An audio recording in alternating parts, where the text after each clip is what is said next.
There are many kinds of vampires.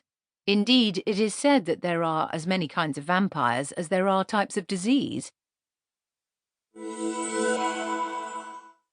Which presumably means that some are virulent and deadly, and others just make you walk in a funny way and avoid fruit. And they're not just human, if vampires are human.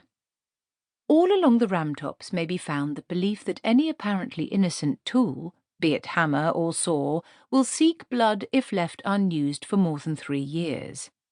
In Gat, they believe in vampire watermelons, although folklore is silent about what they believe about vampire watermelons. Possibly they suck back. 2 things have traditionally puzzled vampire researchers. One is, why do vampires have so much power? Vampires are so easy to kill, they point out. There are dozens of ways to dispatch them, quite apart from the stake through the heart, which also works on normal people, so if you have any stakes left over, you don't have to waste them. Classically, they spent the day in some coffin somewhere, with no guard other than an elderly hunchback who doesn't look all that spry, and should succumb to quite a small mob.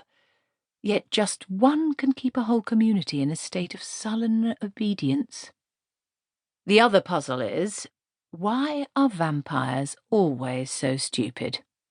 As if wearing evening dress all day wasn't an undead giveaway.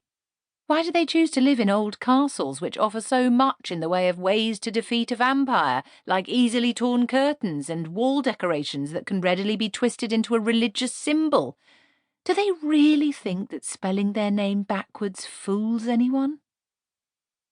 A coach rattled across the moorlands many miles away from Lancre. From the way it bounced over the ruts, it was travelling light. But darkness came with it. The horses were black, and so was the coach, except for the coat of arms on the doors. Each horse had a black plume between its ears. There was a black plume at each corner of the coach as well. Perhaps these caused the coach's strange effect of travelling shadow. It seemed to be dragging the night behind it. On the top of the moor, where a few trees grew out of the rubble of a ruined building, it creaked to a halt. The horses stood still, occasionally stamping a hoof or tossing their heads. The coachman sat hunched over the reins, waiting. 4 figures flew just above the clouds in the silvery moonlight. By the sound of their conversation, someone was annoyed, although the sharp, unpleasant tone to the voice suggested that a better word might be vexed. "You let it get away!" This voice had a whine to it, the voice of a chronic complainer. "It was wounded, lackey." This voice sounded conciliatory, parental, but with just a hint of a repressed desire to give the first voice a thick ear. "I really hate those things. They're so soppy." "Yes, dear, a symbol of a credulous past." "If I could burn like that, I wouldn't skulk around just looking pretty. Why do they do it?"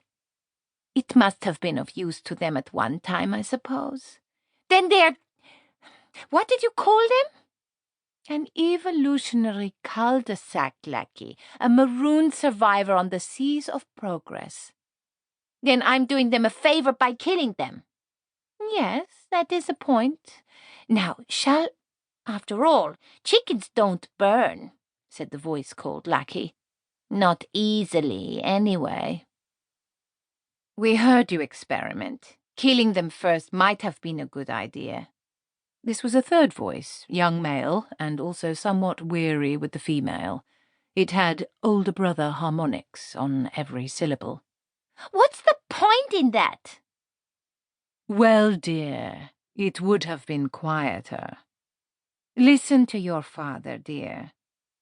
And this, the fourth voice, could only be a mother's voice. It had loved the other voices, whatever they did. "You're so unfair." "We did let you drop rocks on the pixies, dear. Life can't be all fun."